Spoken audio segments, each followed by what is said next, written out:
باللہ من الشیطان الرجیم بسم اللہ الرحمن الرحیم وبہ نستعین وہو خیر ناصر ومعین وصلی اللہ علی محمد وعلی اہل بیتہ الطیبین الطاہرین۔ آج آپ کی خدمت میں حضرت زینب کبریٰ سلام اللہ علیہا کا خطبہ جو آپ نے دربار یزید میں دیا تھا وہ آپ کی خدمت میں عرض کرتے ہیں۔ اس سے پہلے حضرت زینب کبریٰ اور آپ کا قافلہ جب سے اسیر ہوا تھا کربلا کے بعد، حضرت زینب کبریٰ ہمیشہ موقع کی تلاش میں رہی ہیں کہ کوئی ایسا موقع ملے کہ سیدہ وہاں پر مقصد امام حسین علیہ السلام کو واضح کر سکیں۔ حضرت زینب کبریٰ کے 3 خطبات ہیں جو آپ نے جو جامع خطبے ہیں، ایک دربار ابن زیاد میں، دربار کوفہ میں اور یزید کے دربار میں حضرت زینب کبریٰ نے یہ خطبات دیے۔ ہم آپ کی خدمت میں دربار یزید میں جو حضرت زینب کبریٰ نے خطبہ دیا تھا پیش کرتے ہیں۔ بسم اللہ الرحمن الرحیم۔ بی بی ارشاد فرماتی ہیں کہ تمام تعریفیں اللہ کے لیے ہیں جو تمام جہانوں کا پروردگار ہے، اور خدا کا درود ہو میرے نانا پر جو تمام انبیاء کے سردار ہیں۔ حضرت زینب کبریٰ سب سے پہلے خداوند متعال کی حمد و ثنا کرنے کے بعد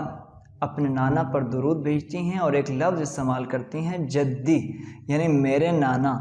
اور میرے نانا کہنے کا مقصد یہ تھا تاکہ وہ لوگ دربار یزید میں اکثر وہ افراد تھے جو آپ کو نہیں جانتے تھے، یہاں پر حضرت زینب کبریٰ نے جدی کا لفظ استعمال کر کے یہ ان پر واضح کیا ہے کہ ہمارا تعلق کسی باغی گروہ سے نہیں ہے، بلکہ ہمارا تعلق خدا کے رسول حضرت محمد مصطفیٰ صلی اللہ علیہ وآلہ وسلم کی ذریت سے ہے۔ اور اس کے ایک اور ہدف و مقصد یہ تھا، چونکہ جب سے شام کا علاقہ مسلمانوں کے ہاتھ آیا تھا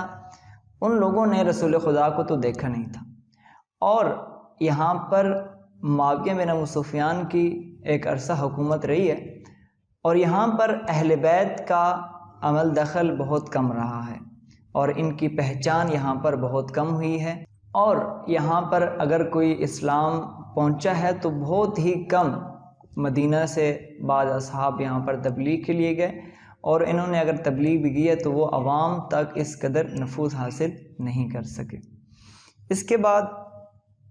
بی بی کے الفاظ ہیں، حضرت زینب نے قرآن کی آیت پڑھی، اللہ تعالیٰ نے سچ فرمایا،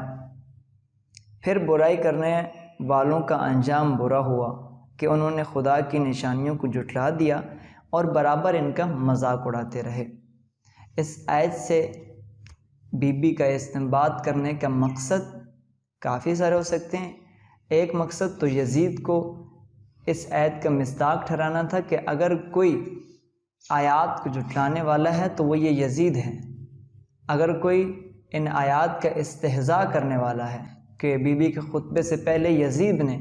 یہ دعویٰ کیا تھا کہ یہ بنو ہاشم کا ایک کھیل تھا جو انہوں نے حکومت حاصل کرنے کے لیے نبوت کے ذریعے ایک رچایا تھا، تو یہاں پر کہہ رہے ہیں، بی بی کہہ رہے ہیں کہ یہ جو مذاق اڑاتے ہیں یہ یزید والے افراد ہیں، یزیدی افراد ہیں۔ اور دوسرا مقصد بی بی کا اس آیت سے استنباط کرنے کا یہ تھا کہ افراد کو سمجھایا جائے، ان افراد کو واضح کیا جائے کہ ہم، یعنی ہمارا قافلہ، میں ایک قرآنی مکتب فکر سے تعلق رکھتے ہیں۔ اس کے بعد ایک اور نقطہ کہ بی بی کا یہ خطبہ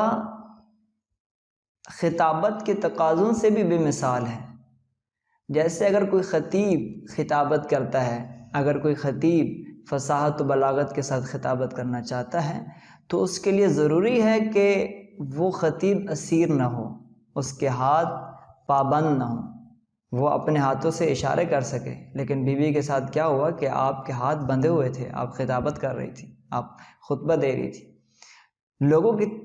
منفی نگاہیں خطیب کی طرف نہ ہوں، جبکہ یہاں پر ایسا ہوا کہ حضرت زینب کبریٰ نے خطبہ دیا، حالانکہ لوگ یزید کی بات کو سننے کے لیے آئے ہوئے تھے، ان اسیروں کو تو باغی سمجھ کر یہاں پر لوگ آئے ہوئے تھے۔ اس کے بعد خطیب کے سامنے کوئی پریشان کرنے والے مناظر نہ ہوں۔ یہاں پر کیا تھا، حضرت زینب کبریٰ نے اپنے سامنے اپنے بچوں کو بھوک سے مرتا دیکھ رہی تھی، ان کو پابند سلاسل دیکھ رہی تھی، اور دیگر اپنے بھائیوں کے کٹے ہوئے سر ان کے سامنے تھے، لیکن حضرت زینب نے ان مشکلات و پابندیوں کے ہونے کے باوجود اس قدر فصیح و بلیغ خطبہ دیا جو کہ خود اپنی نظیر آپ ہیں۔ اس کے بعد سیدہ ارشاد فرماتی ہیں، اے یزید، کیا تو یہ سمجھتا ہے چونکہ تم نے ہم پر زمین کے کناروں اور آسمان کی وسعتوں کو تنگ کر دیا ہے، لہذا ہم تمہارے اسیر بن گئے ہیں؟ ہمیں ایک قطار میں ہانکتے ہوئے تمہاری طرف لایا جا رہا ہے اور تم ہم پر صاحب اختیار بن گئے ہو، اور تمہارے خیال میں اس طرح ہم اللہ کی طرف سے پست اور تم سر بلند ہو گئے ہو، اور یہ سب کچھ خدا کی بارگاہ میں تمہاری عظمت اور قدر و منزلت کی بنا پر ہے۔ بہت خوبصورت الفاظ ہیں، یہاں پر چند نکات آپ کی خدمت میں عرض کرتے ہیں کہ حضرت زینب کبریٰ سب سے پہلے اگر اس کو مخاطب کر رہی ہیں یزید کو، تو وہ یزید جس نے اب تک اپنی چاپلوسی کے علاوہ کچھ سنا ہی نہیں تھا، وہ یزید جو ہر وقت اپنی تعریفیں سننے کے خواہش میں ہوتا تھا، اب اگر اس کو تمام لوگوں کے سامنے جو اس کو اے امیر اے خلیفہ کہہ کر پکارتے تھے، اور بی بی اس کو کہہ رہی ہیں اے یزید، اور سب کے سامنے اسے اس کے نام سے پکار رہی ہیں، اس کی بہت بڑی اہانت ہو رہی تھی یہاں۔ اور اس کے بعد بی بی ایک نکتہ ارشاد فرماتی ہیں کہ اگر کوئی یہ سمجھے کہ دنیا میں اگر کسی کو عزت مل جائے، دنیاوی امور میں اگر کوئی صاحب جلال ہو جائے اور اس کے پاس مال و دولت آ جائے، تو ایسا ہرگز نہیں ہے کہ وہ خدا کے نزدیک بھی صاحب کرامت و عزت والا ہے۔ یہ مسلمانوں کے اندر بھی محدود فکر والے افراد یہ سمجھتے ہیں کہ اگر کسی کے پاس دنیا میں کوئی مال و دولت آ جائے، کوئی آسائشیں آ جائیں، تو وہ گویا خدا کے نزدیک بھی صاحب کرامت و عزت والا ہے۔ لیکن سیدہ نے یزید کو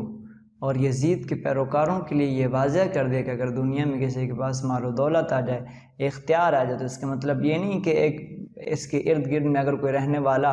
اپنی مجبوریوں کی وجہ سے اگر کسی مشکل میں شکار ہو جائے، اس کے پاس یہ آسائش اور اختیار نہ آئے، تو وہ گویا خدا کے نزدیک بھی ذلت والا ہے اور رسوائی میں ہے۔ نہیں، ایسا بالکل نہیں ہے۔ بی بی نے اس چیز کی نفی کی ہے، اور بی بی یہاں پر یزید کے مظالم کی تشہیر کر رہی ہیں، وضاحت کر رہی ہیں کہ یہ وہ شخص ہے جس نے ہمیں کربلا کے بعد یہاں تک اگر لایا تو جانوروں کی طرح ہمیں ہانکتے ہوئے یہاں پر لایا گیا ہے۔